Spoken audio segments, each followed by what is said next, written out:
डीडवाना में आज भारत की कम्युनिस्ट पार्टी का जिला स्तरीय कार्यकर्ता सम्मेलन का आयोजन हुआ। इस दौरान कार्यकर्ताओं को कम्युनिस्ट पार्टी की विचारधारा की प्रतिज्ञा दिलाई गई।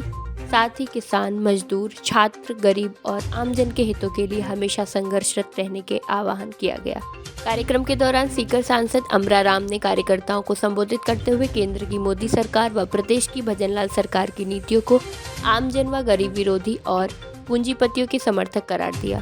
उन्होंने कम्युनिस्ट पार्टी की विचारधारा को किसान, गरीब, मजदूर व छात्र हित में बताते हुए जनता के मुद्दों पर सड़कों पर उतरने वाली एकमात्र पार्टी बताया। इस अवसर पर राज्य सचिव किशन पारिक, कम्युनिस्ट पार्टी के नेता भागीरथ यादव ने भी कार्यकर्ताओं को संबोधित किया।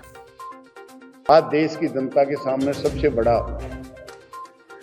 राजनीतिक संकट जो भारतीय जनता पार्टी पिछले 10 साल से शासन में है, जो केवल सांप्रदायिक आधार पे देश के बड़े बड़े देश और विदेशी कंपनियों को लूट में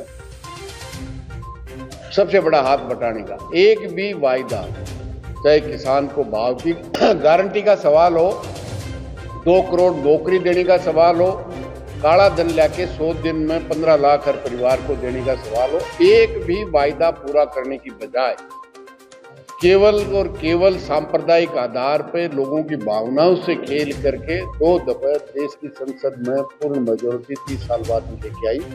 लेकिन धर्म किसी भी व्यक्ति की आस्था का सवाल है। राजनीति समाज के विकास का, शिक्षा, चिकित्सा, रोड, तमाम जो विकास के मूलक हैं उन पे सरकार ने क्या किया है, मैं समझता हूँ वो सबसे बड़ा है।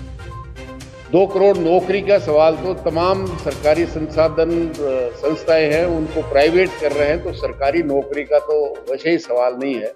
और जिस तरह से महंगाई से लूट रही है, मैं समझता हूँ पेट्रोल डीजल पे केंद्र और राज्य सरकार का कीमत से ज़्यादा टैक्स वसूलने का काम कर रहे हैं, तो जिससे आम जनता महंगाई से लूट रही है। और लोगों का ध्यान बटाने के लिए एक राष्ट्र, एक चुनाव, एक नेता केवल और केवल लोगों में भ्रम पैदा करने की कोशिश कर रहे हैं।